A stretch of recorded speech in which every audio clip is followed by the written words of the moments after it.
একটা গ্রাম ছিল, নাম কালীগ্রাম। গ্রামের চারদিকে ঘন জঙ্গল, শুকনো গাছের ফাঁকে কাকের ডাক, আর সন্ধে নামলেই চারদিক ঢেকে যেত এক ভয়ানক নীরবতায়।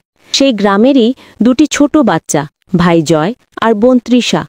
তারা দুজন খুব কৌতূহলী, অন্যদের ভয় পেলেও তারা অজানাকে জানার সাহস রাখত। একদিন গ্রামে ছড়িয়ে পড়ল অদ্ভুত খবর। শ্মশানের পাশের পুরনো ভাঙা বাড়ি থেকে রাতের শিকল টানার শব্দ শোনা যায়। মানুষ বলতো সেখানে নাকি এক ভয়ঙ্কর আত্মা ঘুরে বেড়ায়। সবাই ভয় পেলেও জয় বলল, তৃষা, আমরা নিজের চোখে দেখে আসব আসলেই ভূত আছে কিনা। তৃষা ভয় পেল, শেষমেশ ভাইয়ের কথায় রাজি হয়ে গেল। সেই রাতে আকাশ কালো মেঘে ঢাকা, মাঝে মাঝে বিদ্যুৎ চমকাচ্ছে। হাতে ছোট টর্চ নিয়ে তারা দুজন শ্মশানের পাশের ভাঙা বাড়ির সামনে এসে দাঁড়ালো।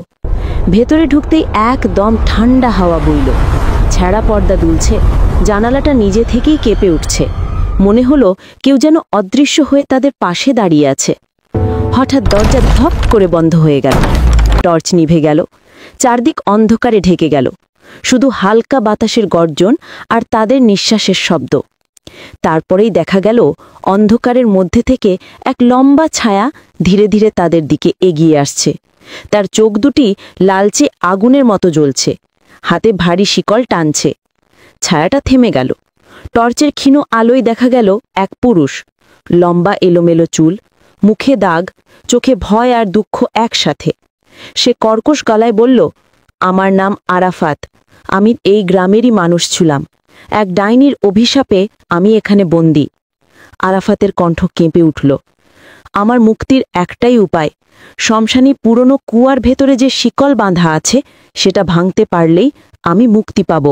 জয় ও তৃষা একে অপরের হাত ধরে ছুটে গেল সেই কুয়ার দিকে।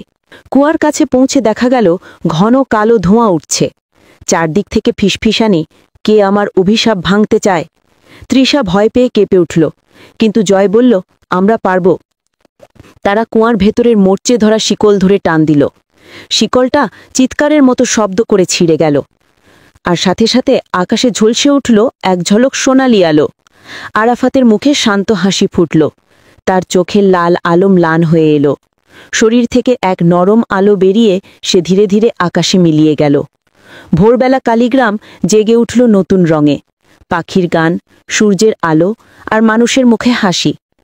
জয় আর তৃষা বুঝল, ভয়কে জয় করলেই আলো ফিরে আসে। छोटे थोड़ी हो जाएंगे। इस वीडियो को शेयर करो अपने हर दोस्त के साथ। क्या पता अल्लाह के नाम को शेयर करने से आपकी बख्शिश हो जाए, क्योंकि अल्लाह हर चीज पर कादिर है। और मैं दुआ करता हूँ कि आपकी माँ हमेशा सलामत रहे, आमीन।